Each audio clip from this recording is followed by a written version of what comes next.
बिस्मिल्लाहिर्रहमानिर्रहीम, अस्सलाम वालेकुम। मैं हूं ईसा नकवी और मेरे साथ अदील सरफराज मौजूद हैं। सुप्रीम कोर्ट ऑफ पाकिस्तान को कवर करते हैं और अगर मुझे भी सुप्रीम कोर्ट में किसी केस में कोई चीज़ समझनी हो तो या मैं इनकी वीडियो देखता हूं या फिर मैं इनको फ़ोन करके इनसे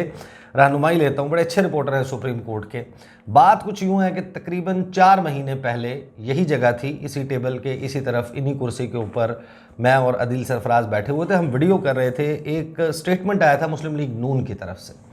मुस्लिम लीग नून ने कहा था कि मियाँ साहब वापस आएंगे जब हमारे लिए ज़ीरो रिस्क हो जाएगा अदालती मामलात में। इससे जब उनकी तशरीह पूछी गई कि ये आप कहने का आपका मतलब क्या है, तो राना सनाउल्लाह साहब ने और ख्वाजा आसिफ साहब ने उसको एक्सप्लेन ऐसे किया कि उमर अता बंदयाल चले जाएंगे, उनकी जगह नए चीफ़ जस्टिस आ जाएंगे काजी फ़ाइज़ ईसा साहब, तो फिर सब हरा भरा हो जाएगा, सब बागो बहार हो जाएगा, बेहतरीन हो जाएगा। तो अदील सरफराज के साथ हमने इस पर वीडियो की कि आखिर क्यों काजी फ़ाइज़ ईसा साहब से इतनी उम्मीदें हैं मुस्लिम लीग नवाज़ को। उस वक्त अदील सरफराज साहब ने तो हमें खामोश करा दिया। उन्होंने कहा कि जैसे आप बचपन में कहानियाँ पढ़ते थे ना कि फ़लाँ हुक्मरान था, उसके दौर में शेर और बकरी एक घाट पर पानी पीते थे। तो अदील सरफराज साहब ने, मुझे अच्छी तरह से याद है, इन्होंने कहा था कि आप आने दें काजी साहब को, ये सारी गलत फहमियाँ बनी हुई हैं। इंसानी हकूक़ का मामला हो, आइन का मामला हो, कानून का मामला हो, कानून की अमलदारी का मामला हो, तो जस्टिस काजी फ़ाइज़ ईसा को कभी कोई अंडर एस्टिमेट ना करे। वो ऐसे ऐसे सरप्राइजेज़ देंगे अपने दौर में जब वो चीफ़ जस्टिस बन जाएंगे कि पाकिस्तान की जो कानूनी और आइनी तारीख़ है उसमें ना सिर्फ वो नाम मौजूद रहेगा बल्कि बहुत सारे लोग शशदर रह जाएंगे। हमने इंतज़ार किया, अब 77 दिन हो गए हैं काजी फ़ाइज़ ईसा साहब चीफ़ जस्टिस बन चुके हैं, लेकिन मैं गुज़श्ता 48 घंटों से ख़ास तौर पर देख रहा हूँ कि सुप्रीम कोर्ट कवर करने वाले वो रिपोर्टर जो काजी फ़ाइज़ ईसा साहब के आइन परस्ती और ख़ास तौर पर जो आइन में बुनियादी इंसानी हकूक़ के आर्टिकल्स हैं उनके हवाले से, उनके खतूत, उनके बयानात, उनकी गुफ्तगू के हवाले से उसको बहुत सीरियसली लिया करते थे और हमारी तस्हीह भी करते थे। बहुत सारे मामलात पर हम उनकी राय का एहतराम भी करते थे, बहुत सारे मामलात पर एग्री भी करते थे। उन लोगों ने काजी फ़ाइज़ ईसा साहब को क्रिटिसाइज़ करना शुरू किया हुआ है। तो मैं असल में ये समझना चाहता हूँ कि ये 77 दिन में आखिर ऐसा क्या हुआ कि वो जो तमन्नाओं का, उम्मीदों का, दावों का एक महल था वो क्यों ज़मीन बोस हो गया। एग्जैक्टली क्यों सुप्रीम कोर्ट ऑफ पाकिस्तान से कुछ उम्मीदें लगी हुई थी और वो क्यों शायद पूरी नहीं हो रही, या जो कंडक्ट है या जो एक्सपेक्टेशंस हैं वो पूरी नहीं हो रही। अदील सरफराज साहब, एक लंबी तमहीद के बाद माइक आपके सामने है, फ्लोर इज़ योर्स। ठीक है सर, बुनियादी चीज़ तो ये है कि हम यहाँ पर ही बैठकर, बिल्कुल आपकी बात दुरुस्त है, ये उस वक्त मैं दावा करता था और मुझे ये गुमान था कि चीफ़ जस्टिस बनेंगे जब काजी फ़ाइज़ ईसा साहब। तो वो जो एक तवील जंग लड़कर आ रहे हैं पीछे से, जब उनके ख़िलाफ़ सदारती रेफरेंस आया और उसके अलावा भी कई महाज पर हमने देखा उन्होंने हमेशा हमारी दानिश में हक़ की बात की और आइन की बालादस्ती की बात की। तो उन तमाम तर ग्राउंड्स को बुनियाद बनाकर हमने अपनी एक राय कायम की थी कि जब ये चीफ़ जस्टिस बनेंगे, मुनसफ़ आला बनेंगे, तो उस वक्त जो हो रहा था आपके सामने, जस्टिस उमर अता बंदयाल साहब जो फ़ैसले जिस तरह करने चाहिए थे या जिन फ़ैसलों पर अमल दरामद करवाना चाहिए था, मैं ये समझता था कि अगर काजी फ़ाइज़ साहब आएँगे, इनकी जगह पर वो होंगे, तो वो फिर ज़्यादा बेहतर अंदाज में इन चीज़ों को टेकअप करेंगे। बिलखसूस जो आपने ह्यूमन राइट्स के आर्टिकल्स की बात की है, ह्यूमन राइट्स के मामलात को वो टेकअप करेंगे, इंतखाबात का मामला हो या दीगर जितने भी मामलात हैं, बिलखसूस आइन की जो बालादस्ती है और जो अफवाज पाकिस्तान है या हमारी जो इस्टेब्लिशमेंट है उनकी जो गैर ज़रूरी इंटरवेंशन है पॉलिटिकल मामलात में, इस पर उनका एक स्टांस माजी में रहा है। तो मीडिया को बिलखसूस, मैं भी अपनी एक वीडियो में बात कर रहा था, मुझे याद है, बल्कि हमने एक वीडियो साथ में भी की थी कि किस तरह ओपन कोर्ट में उन्होंने रेफरेंडम करवाया था इमरान खान साहब के दौर में कि मीडिया आज़ाद है या नहीं। अब वो रेफरेंडम नहीं हो रहा। हम बहुत सारी तवक्कुआत, उन तमाम तवक्कुआत की बेस में आपको बता चुका हूँ कि उनके कुछ फ़ेल ऐसे थे, उन्होंने माजी में कुछ ऐसा किया था जिससे हमें ये उम्मीद थी कि वो ये सब कुछ करेंगे। मगर बदकिस्मती के साथ आपने बात की 77 दिन की, उनको चीफ़ जस्टिस बने हुए हो गए हैं, मगर वो जो पेस हम एक्सपेक्ट कर रहे थे हमें वो पेस नज़र नहीं आ रही और जिस तरह का इंसाफ हम उम्मीद कर रहे थे कि मिलेगा अब, क्योंकि हालात तो सर वही हैं जो 5 साल पहले थे, अब सिर्फ चेहरे बदल गए हैं। जो माजी में नून लीग के साथ हो रहा था या दीगर सियासी जमातों के साथ हो रहा था, आज पाकिस्तान तहरीक इंसाफ के साथ हो रहा है, मगर उससे भी ज़्यादा शिद्दत के साथ हो रहा है। मैं अभी आपसे यही बात कहने लगा था कि ये कंपैरिजन आपको लगता है कि जो पैरेलल्स हमारे यहाँ ख़ास तौर पर मैंने देखा है कि बहुत सारे सहाफ़ी ये पैरेलल्स ड्रॉ करते हैं। नहीं, पैरेलल मुकाफात अमल कहते हैं, इन्होंने किया था। पहली बात तो ये कि 2 wrongs don't make one right। बिल्कुल ठीक है, इसमें तो कोई दूसरी राय नहीं है कि अगर एक के साथ गलत हुआ था तो दूसरे के साथ भी। दूसरी बात ये कि आप एप्पल्स और ऑरेंजेस को कंपेयर नहीं कर सकते। जो नून लीग के साथ हुआ उसका स्केल और जो पीटीआई के साथ हो रहा है उसका स्केल, इसमें ज़मीन आसमान का फ़र्क। बिल्कुल, और मैं वही बात कर रहा हूँ, जो शिद्दत है इस दफ़ा वो बिल्कुल अयां है। हम जैसे लोग जो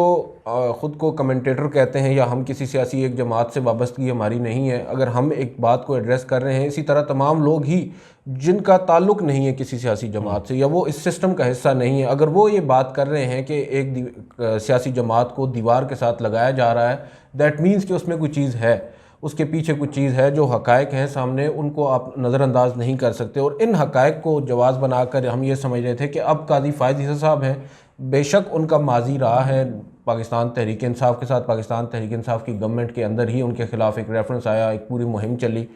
हैविंग सेड दैट, आप जब मुनसफ़ आला की कुर्सी पर बैठे हैं तो आपने ये नहीं देखना कि आपसे इंसाफ कौन मांग रहा है, आपने ये देखना है कि आपसे मांगा क्या जा रहा है और जो बंदा मांग रहा है आया वो उसका ग्रीवेंस जायज़ है या नहीं, आपने तो ये चीज़ देखनी। अच्छा, मैं आपको इससे बढ़कर मैं एक वीडियो ऐसी करूँगा जिसमें मैं आप लोगों के लिए ना सिर्फ वो जो आइन में, कानून में जब आप चीफ़ जस्टिस बनते हैं तो आप एक हल्फ उठाते हैं, मैं वो हल्फ जो है उसका मतन सामने रखूँगा कि जब आप इस कुर्सी पर बैठना हो तो आप क्या हल्फ उठाकर क्या ओथ लेकर जो है वो आप बैठते हैं। अदील सरफराज को पानी की ज़रूरत जो है वो महसूस हो रही है। अदील, मुझे ये बताएं कि जब भी कोई शख्स जो है वो टीम का कप्तान बनता है किसी, फॉर एग्ज़ाम्पल क्रिकेट टीम का, उसके जहन में ये होता है कि मैं वर्ल्ड कप जीतूँ और मुझे उस हवाले से याद रखा जाए। कोई भी शख्स वज़ीर आज़म बनता है, उसकी भी कोई एक चीज़ होती है कि ये मेरी लेगेसी होगी, मिरास मेरी ये होगी, मुझे इस बात से याद रखा जाएगा। हर शख्स अपने पीछे एक मिरास छोड़ के जाना चाहता है, लेगेसी। तो इन 77 दिनों में कौन से ऐसे 4, 5, 6 चीज़ें हैं, कुछ मैं गिनवा देता हूँ फिर आप कुछ गिनवाने की कोशिश करेंगे, जो स्टैंड आउट करती हैं कि हाँ ये वो बातें हैं जिन पर शायद याद रखा जाएगा। 2 या 3, 4 हेयरिंग्स जो हैं वो लाइव हुई,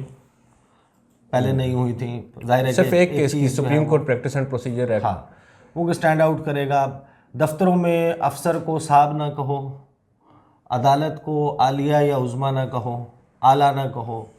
और गाड़ियों शाड़ियों का मामला कि ये गाड़ियाँ बेच दो। इसके अलावा भी कुछ चीज़ है जो काजी साहब के क्रेडिट के ऊपर, हाँ कि ये चीज़ है जनाब काजी साहब ने? नहीं, मैं आपको एक बात बताऊँ, मैं यहाँ पर सिर्फ तनकीद बराए तनकीद तो नहीं करूँगा चीफ़ जस्टिस काजी फ़ायज़ ईसा पर। बहुत से उनके ऐसे इक़दामात हैं जो ज़रूरी थे, उन्होंने किए हैं। बेशक वो हमें पब्लिकली इस तरह नज़र नहीं आते, वो इन हाउस तब्दीलियाँ हैं। कुछ उन्होंने जो इख्तियारात, माजी में एक रिवायत थी चीफ़ जस्टिस के जो इख्तियारात होते हैं वो चीफ़ जस्टिस तक ही महदूद रहते हैं, वो तफवीज़ नहीं करते। एक तो चले supreme court practice and procedure act, इसको लाइव नशर किया गया, उसके बाद फिर तमाम लोगों को पता चल गया जी कि अब ये इख्तियारात जो हैं वो हुकूमत ने एक कानून के ज़रिए चीफ़ जस्टिस से लेकर दीगर जजेस को दे दिए। मगर कुछ और भी मामलात हैं, जैसे बजट के मामलात हैं, सुप्रीम कोर्ट के अंदर की जो वर्किंग है उसमें उन्होंने कई अपने ऐसे इख्तियारात थे जो स्वाबदीदी इख्तियारात थे, वो उन्होंने मुख्तलिफ लोगों में तफवीज़ कर दी हैं, रजिस्ट्रार ऑफिस में आगे पीछे। उसके अलावा उन्होंने कुछ जो सुप्रीम कोर्ट में मुकदमात की समाअत के हवाले से, मुकर्रर करने के हवाले से कुछ कमेटीज़ तश्कील दी हैं, और उन्होंने उसमें ये तफरीक नहीं की कि वो जैसे होता था ना कि लाइक माइंडेड जज और ये वो। अब उसमें जिस कमेटी को उन्होंने एक टास्क सौंपा है लेट से केस मैनेजमेंट का, उस कमेटी में जस्टिस मंसूर अली शाह हैं, तो उनके साथ जस्टिस मुनीब अख्तर हैं। ख़ुद जो बेंच तश्कील देने की कमेटी उसमें उनके साथ जस्टिस इजाज़ुल हसन है। ये जो चीज़ें हैं ये तो हम उनकी तारीफ़ कर रहे हैं कि कम से कम इन द लॉन्ग रन ये सुप्रीम कोर्ट को बेहतर करने में अपना किरदार अदा करेंगे, गो कि अभी हमें ये नज़र नहीं आ रहा। मगर जहाँ तक बात है, जो इस वक्त मैं पहले भी बात कर रहा था कि एलिफेंट इन द रूम है, ये जो 48 घंटों में ख़ास तौर पे ये जो तनकीद एकदम और बहुत ज़्यादा सोशल मीडिया पर भी हो रही है, यूट्यूब पे जो लोग वीडियोस करते हैं, जो सुप्रीम कोर्ट कवर करते हैं रेगुलरली, वो बहुत ज़्यादा जो है वो काजी साहब के हवाले से, क्या इसकी वजह वो ख़त है जो पाकिस्तान तहरीक इंसाफ ने चीफ जस्टिस ऑफ पाकिस्तान को लिखा और उसके बाद जो उसका जवाब, उसके ऊपर अच्छा, मैं इस खत से थोड़ा सा पीछे जाएंगे, क्योंकि ये ख़त जो है ये तो सर अब आया है ना सामने। ये ख़त आने से पहले भी तो काजी फायज ईसा साहब के पास एक मौका था जो उन्होंने गंवाया। जो पाकिस्तान तहरीक इंसाफ के साथ हो रहा है वो आज से तो नहीं हो रहा ना सर, वो तो जब से काजी फायज ईसा साहब चीफ जस्टिस बने हैं उससे पहले से जारी है, और उनके रहते हुए 77 दिन गुजर गए हैं, ये सब कुछ हो रहा है। ख़त तो 48 घंटे पहले आया, उस ख़त को जवाब बना के अब चले हम उस ख़त पर अगर देख लें, उस ख़त में आप क्या तनकीद कर रहे हैं? क्या आप एक तो आपका जो सेक्रेटरी है मुश्ताक साहब, जिनको आप इस्लामिक यूनिवर्सिटी से लेकर आए हैं, उन्होंने वो जारी कर दिया आपकी ईमा पर, उसमें आप कह रहे हैं कि जर्द रंग के लिफाफे में आपने दरख्वास्त क्यों दी,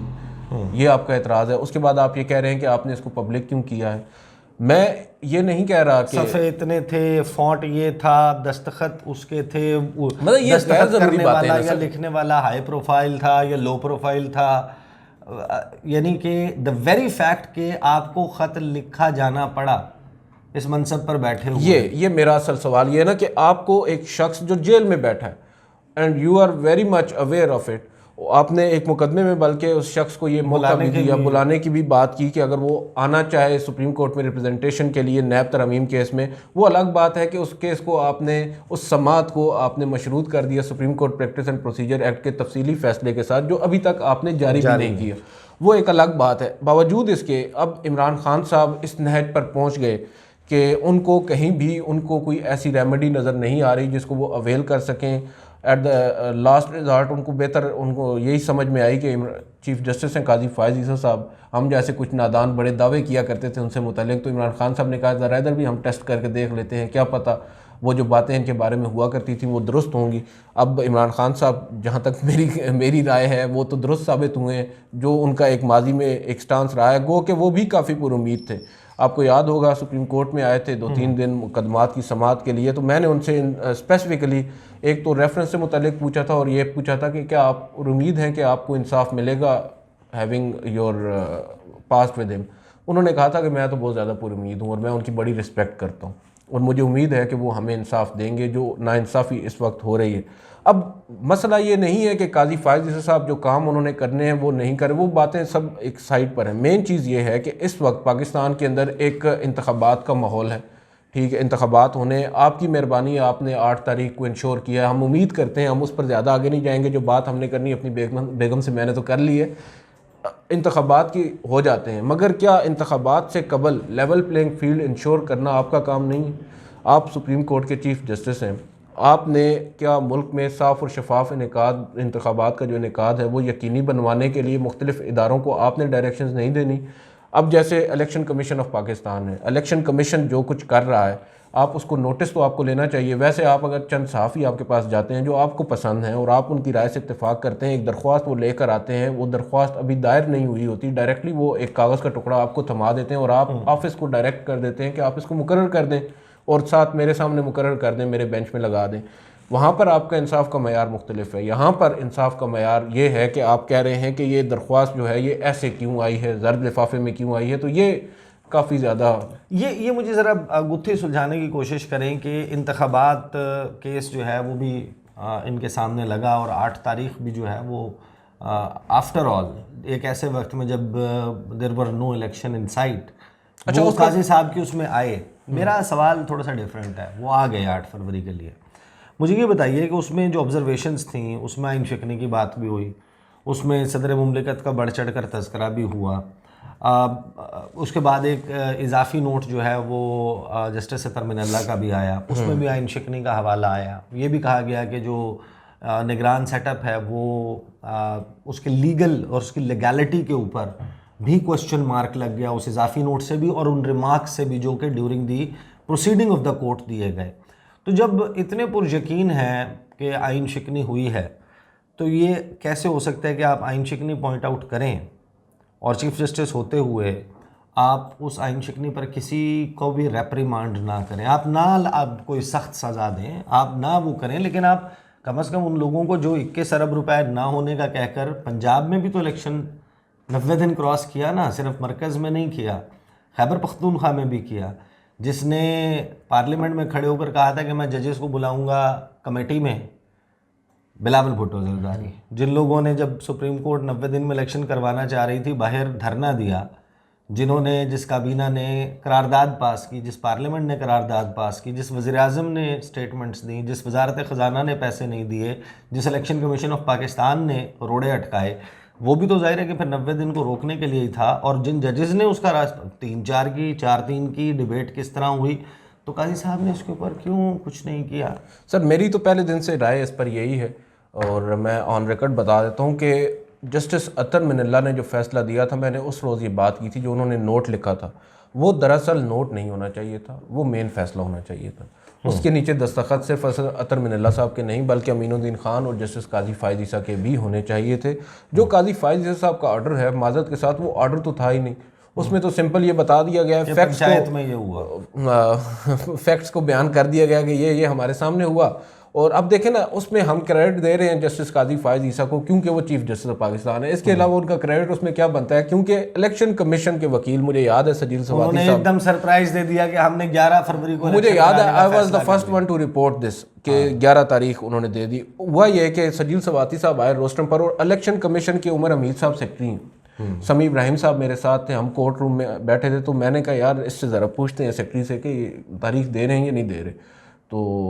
समी इब्राहिम साहब भी गए स्पेसिफिकली, उन्होंने पूछा, मैंने पूछा, अब समी साहब के वो शायद दोस्त भी हैं, उन्होंने उनको भी नहीं बताया कि हम तारीख दे रहे हैं, हमें भी नहीं बताया। तो हमें यही था कि यार ये लटकाएंगे केस को, जैसे बंदयाल साहब की कोर्ट में हुआ। ये कि अचानक से सजील सवाती साहब आए, उन्होंने पहला जुमला भी, वो रोस्टम पर पहुंचे नहीं, उन्होंने कहा जैसा हमने